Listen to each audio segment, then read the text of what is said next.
Moi, je m'appelle Mitraillette et je viens d'avoir 12 ans. Pour comprendre comment j'en suis arrivé là, je vais d'abord vous raconter d'où je viens.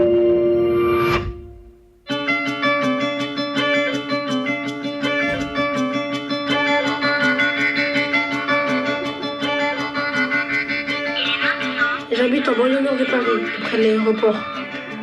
J'ai jamais été à Paris. Mon quartier, c'est la Cité Rose. C'est comme un village. Tout le monde se connaît. Ma cité, je la kiffe, parce que c'est comme un grand terrain de jeu. J'aurais jamais voulu grandir ailleurs.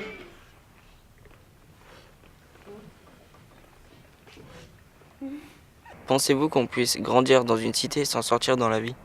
Est-ce que l'idée de traiter l'histoire à travers au parcours de 3 personnages est arrivée dès le début de l'écriture? De quelle manière avez-vous travaillé avec les acteurs? Comment avez-vous trouvé les jeunes qui jouent dans le film? Qu'est-ce qui vous a plu chez eux? Est-ce que le film a beaucoup évolué au montage? Est-ce que le film a évolué avec les comédiens?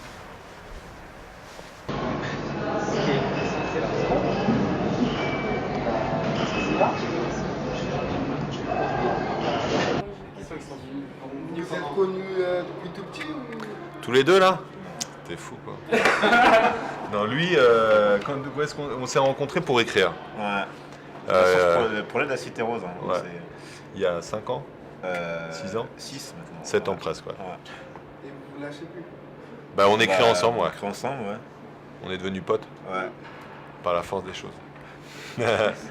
Alors pour vous, comment est née l'idée du film?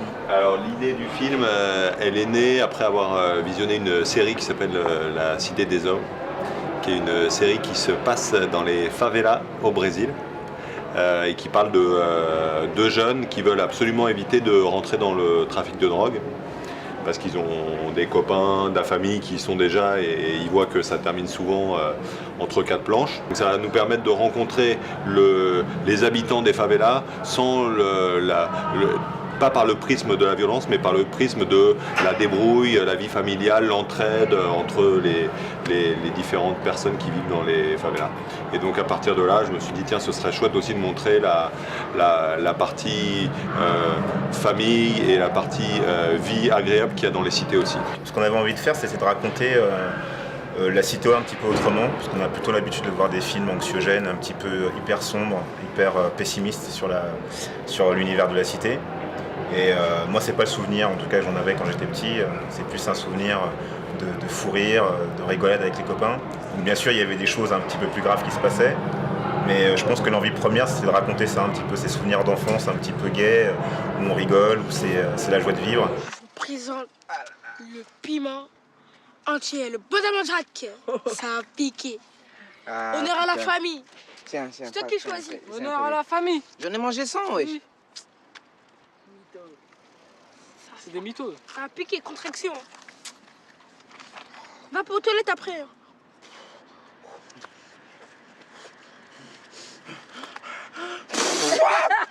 Putain!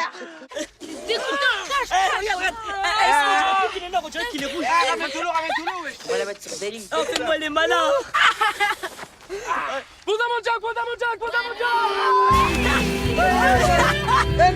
On voulait travailler sur les 3 générations. La génération, le gamin qui a 12 ans, qui est encore innocent, qui est pas encore, on va dire, perverti par le regard de la société, que la société peut porter sur un enfant qui vit en cité, et qui lui-même n'est pas encore touché aussi par le choix qu'il peut avoir dans la cité, soit de partir à gauche ou à droite, de faire les mauvais choix et les bons. Le plus grand qui lui a choisi de faire autre chose de sa vie, il a envie de faire autre chose, il a envie de plus vivre à la cité, donc il a choisi de se déraciner de la cité. Et celui qui est au milieu, qui ne sait pas trop où il va, il a un grand frère qui est brillant, lui c'est un glandeur à l'école parce qu'il n'aime pas ça.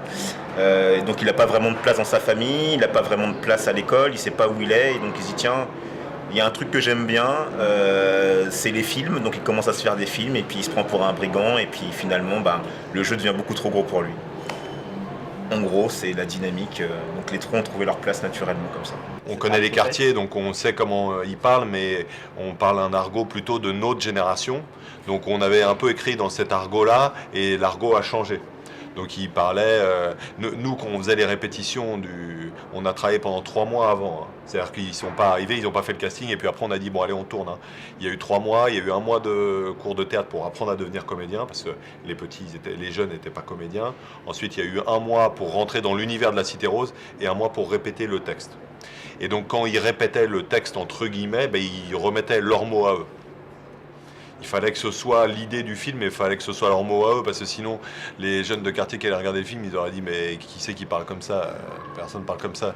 Et Aziz qui est de la Cité Rose, Mitraillette donc. Mitraillette. À la base on voulait un gamin qui était plus vieux que lui, on voulait un gamin de 13 ans. Quand on l'a vu la première fois on l'a trouvé super mais on pensait qu'il était trop petit. Donc on a cherché et on s'est rendu compte qu'il n'y avait pas mieux que lui. Donc on a rajeuni le personnage parce qu'il avait une espèce de fraîcheur. Il a un truc dans son regard, dans ce qu'il dégage où tu as envie de le prendre dans tes bras, de lui faire un câlin. Tu dis que c'est un enfant qu'on a envie d'aimer. Et donc on s'est dit mais on le garde. Et en plus au niveau du jeu il était nettement supérieur aux autres. Salut. Salut. Je voulais savoir si t'as pas le cours de quoi le cours de théorème de Thalès. Parce que mon chat il a mangé. Non, là, j'ai pas, tu vois. Ben, je peux t'accompagner chez toi. Je peux prendre le bus. On y va. Je te prends un ticket.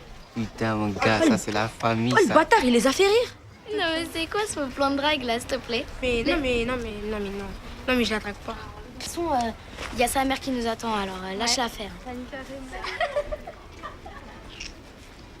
Il arrive. C'est passé quoi? Wesh, alors. C'est passé quoi? Il s'est passé quoi? Tu l'as géré ou quoi? T'as un rendez-vous? Toi, tu vas manger du porc. Pourquoi il arrive? Pourquoi ils ont rigolé?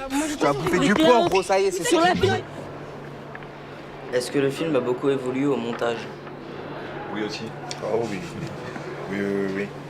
En fait, on a bossé avec un monteur qui est très expérimenté, qui s'appelle Scott Stevenson, qui avait monté La Haine avant.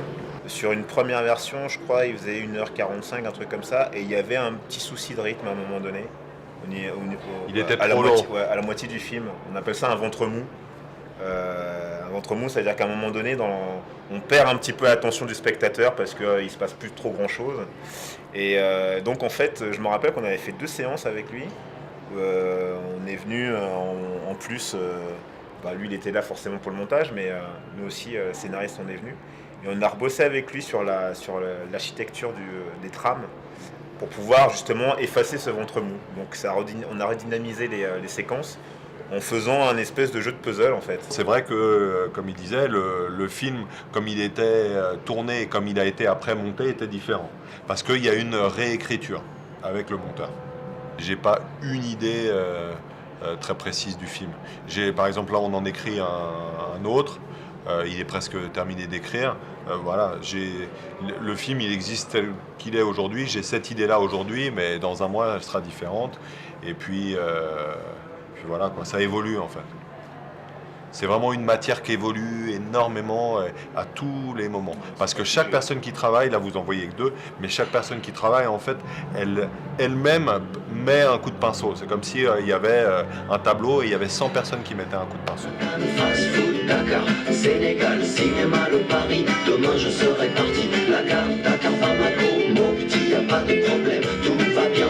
Aujourd'hui je me marie, j'ai confiance. Un moule solo, Gao, l'Algérie, Tunisie.